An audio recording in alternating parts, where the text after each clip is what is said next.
It seems to me that the only way that you can talk about 9/11 without people getting offended is if you just completely and blindly just recite the things that have been told to you by the media. Just saying, oh, they were so brave on that flight, and oh, the rescuers were so wonderful, and oh, all these things. And are those necessarily false? No. But all that 9/11 is now at this juncture in history, I feel, is just a manipulative tactic for the media to use on us. Now, by that, I'm not trying to say that the people who died are any less valuable or anything, as any reasonable person would infer. But what I am saying is that the media has patently used it to manipulate the public. Think about it.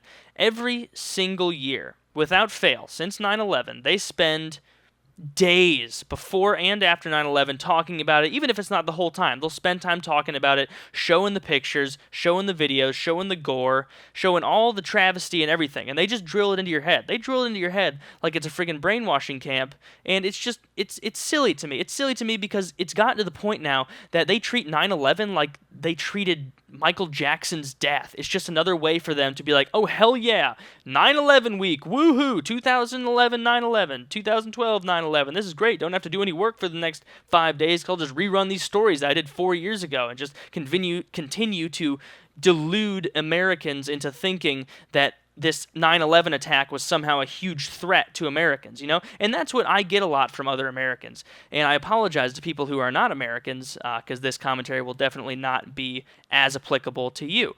But it's just weird here. It's really weird. You can tell the most vile, putrid, bestiality, incest, rape joke, just some conglomeration of evil, and say that, and a room of a bunch of college guys and girls are going to laugh, But if I said some 9/11 joke that's relatively mild, chances are the vast majority of those people would not utter a peep, And it's strange. It's strange, and it's for that very reason that I feel like it's been almost we've been inculcated in this idea that this is some huge event to be feared and that we have to look at it with reverence that is exceeding all other events, And the reason I think that and why everyone my age is so, kind of on edge about making fun of 9/11 is because we were young kids when it happened. I was, well, not young kids, I was like 11 years old, and so I knew it was happening, but I was young enough that it really, really impacted me. And so even now, after seeing so many TV shows and after having growing up, the vast majority of my life, not the vast majority, but the majority of my life, post 9/11, it's just silly to me. I don't understand. It has this stranglehold on us that just is unmatched by anything else. And what's fascinating to me about that is we use it almost as an excuse. And this is something else that irritates me. And I'm not saying that normal people use this as an excuse. Some do, but for the most part, it just seems to be a rationalization for our actions overseas. It's just like saying, oh, did you know that we've killed, but somewhere between 100 and 150,000 Iraqi citizens, non-combatant citizens, since we went there? Do you know that we killed that many? Oh, no, that's justified because, we got hit by Middle Eastern people with 9/11, and so we just got to get back there and fight them back. It's gotten to the point now where it's not even about fighting the people who did 9/11. It's about just fighting the vague entity of brown people and Muslims that we're told to hate that lives over in Scary Land. It's getting ridiculous.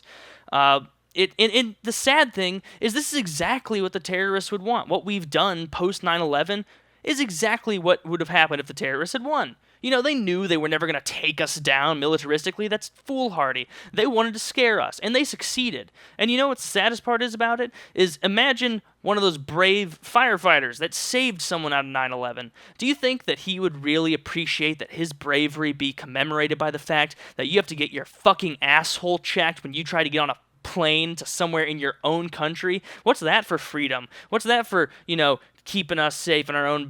It hasn't even stopped. I mean, I'm not going to get into TSA. I'm not going to get into that, okay?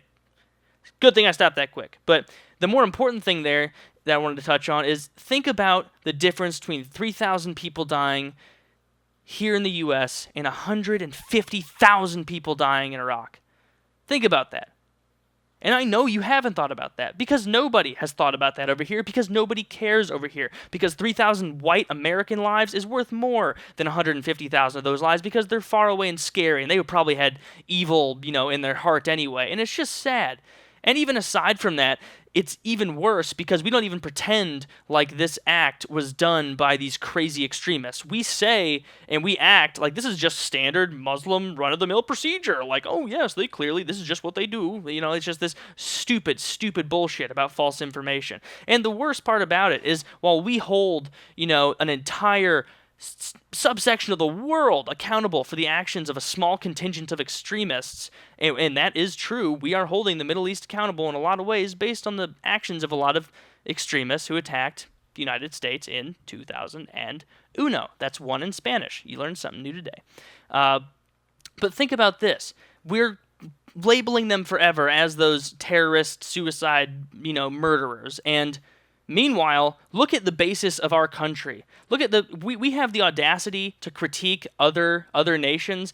And this is something that even more than 9/11, this has nothing to do with 9/11, but I have never heard another American bring this up ever outside the confines of a schoolroom where it was taught.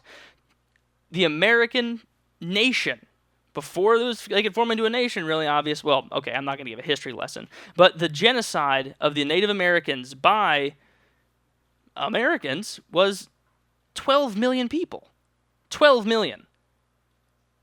Let me say that, because nobody knows this. Nobody knows this is one of the biggest genocides in history, and it's pretty much what allowed laying the foundation of the United States. And so it's this huge clusterfuck of us pretending like we have the moral high ground, when in actuality, we committed a genocide twice the size of the fucking genocide that killed the Jews in World War II. How messed up is that? And we don't even mention it. We pretend like that's not reminiscent at all of our foundations and our Christian heritage and upbringing and all that bullshit. Like, it's just silliness to me. And I'm just so tired of every year with 9/11, it just gets more and more diluted. And at the very least, they could have respect for the people who died, but they don't have respect. It's all about ratings and views on those channels, and they're just trying to put up the most ridiculous footage and just more and more explosions and just try and scare you and make you think that you are in danger. It's ridiculous, it's silliness, and I guess that's mostly what I have to say about 9/11 for now. I think it's really sad that people get way too serious about jokes about it. I think it's really sad that people put that event on such a pedestal, and meanwhile all these other atrocities where tons more people die, we just pretend like that's just not important, doesn't matter, because we have our little thing in our trophy cabinet we can look back at and say, oh, that justifies all our actions. And it's very frustrating to me. So I guess that will probably get under a lot of your skins. Maybe it will. Maybe it'll make you think about something you hadn't thought about before, or maybe you just hate me with the passion of 1,000 suns. Either one's fine. This is the internet.